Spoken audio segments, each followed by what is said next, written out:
guys, welcome back to my channel. Today we're going to be making some sorrel from the dried sorrel flour, and then we're going to also be making some coquito for the new year.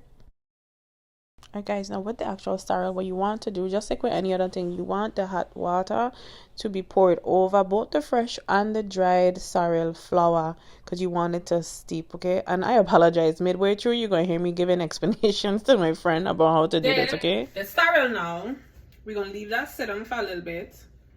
Oh, I thought I turned the camera around. Sorrel is going. We got a little piece of ginger. All of this going to steep together in one merry callaloo. Steep. Okay? You got to let your sorrel steep. Don't boil your sorrel in the pot. You boil until soft, but you want to steep. Thank you. Thank you. Thank you. Thank you. Now back to the coquito. Back to the coquito indeed. So essentially with the coquito, what I did was I started the coquito while the sorrel leaves, flowers, whatever it is, was steeping. So got 1 can of carnation milk. We grabbed 1 can of condensed milk. I was showing again my friends on TikTok. I grabbed a can of cream of coconut, another can of coconut milk. And then we're going to just throw all of that in a blender. I'm going to add some spices to your liking. And then, of course, rum. Because what's coquito without rum, right? Exactly. So I think for me, it was just one of the best things for the holiday season to get a fresh batch of coquito. It's always beneficial when you know how to make it yourself. You could gift it to others. You could keep it on deck for your house.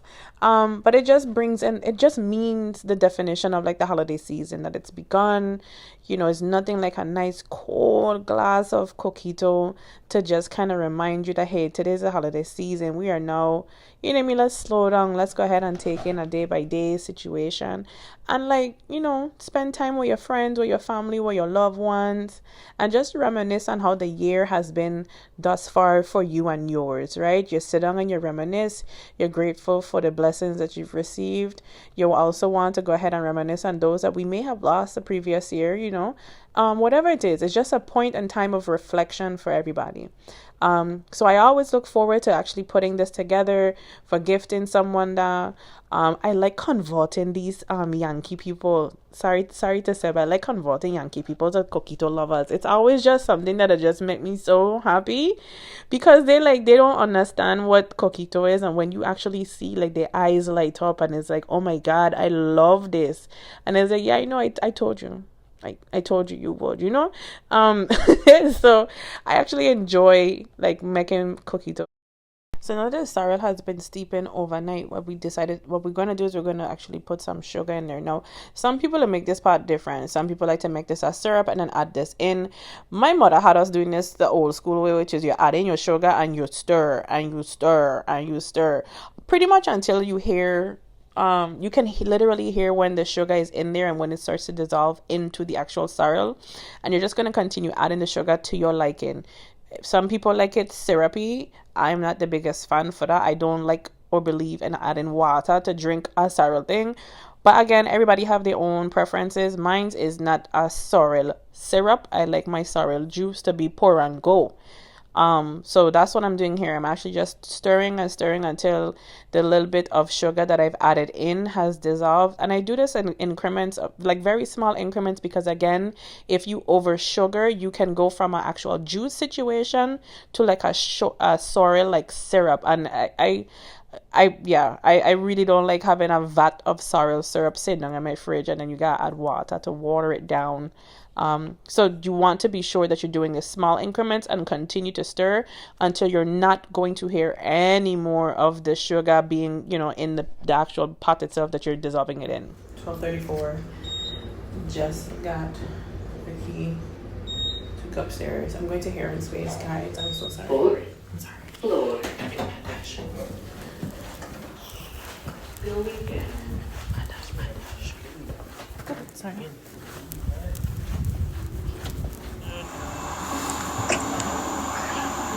Okay, y'all. Finished product. We done. When I pull up to my home, I will show you all more of the look. the hair. Now that that's out the way, the next thing we're going to be doing is making our manifestation board. Yeah, this is the whole vibe. I have my little what you call them, rituals I have to do. Not really rituals, but I do believe in bringing in the new year with a manifestation board on the things that I want to see and manifest in my life for the upcoming year and years, right? You don't have to just stop for the actual new year that you're receiving. You can actually plan it out. That way it's a multi-purpose board. You don't have to like, okay, well, 2024 done gone. Let's focus. No, I'm putting together what I plan to envision for myself, for the new year and beyond.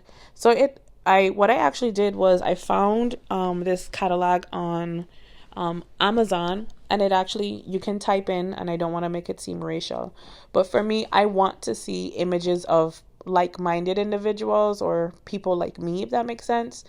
So you can actually type in manifestations for Black women, and I found an entire like magazine of, and it literally came in categories of like different aspects of life, so like health, family, career, travel, friendships, and you can pick out what it is that you most feel closely aligned with. And, what I did was, based on each category, I cut out what I felt was images that closely associated themselves with me and what I connected with the most. So I cut those out and essentially just line them up. I like to be organized. I don't like my manifestation boards to be all haphazard. I feel like that's also like a key tone in like how you're setting in the new year. Like, it's going to be structured. I'm not going to have a haphazard year.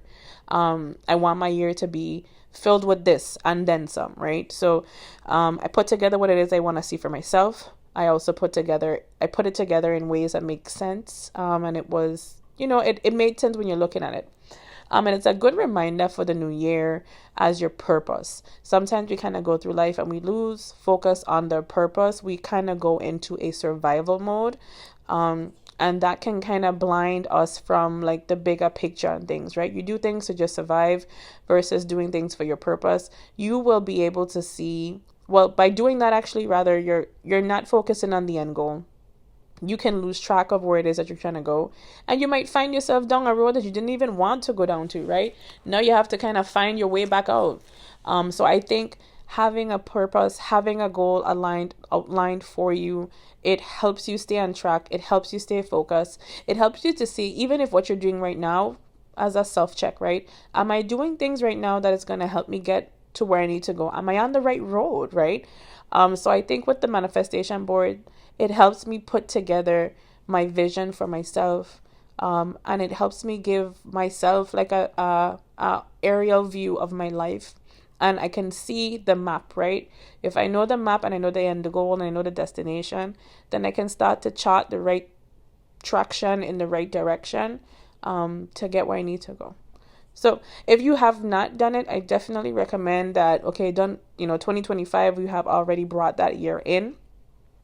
You don't have to wait for the new year. Some people do manifestation boards for every quarter. Some people do manifestation boards for the new year. Some people do manifestation boards for their birthday. Whatever it is that you feel is a new phase in your life and a new chapter that you're kind of going through, you can do a manifestation board for whatever purpose and whatever reason.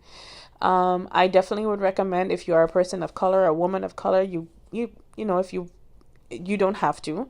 But I personally feel like actually seeing the images and seeing what I would call or consider like a like-minded image of myself, it helps me connect more with the actual imagery that's being portrayed. I've done it with, and I'm saying this because I've actually done this on the other side, where I'm like, okay, let me just, I ran short on time and I just picked up whatever I could find.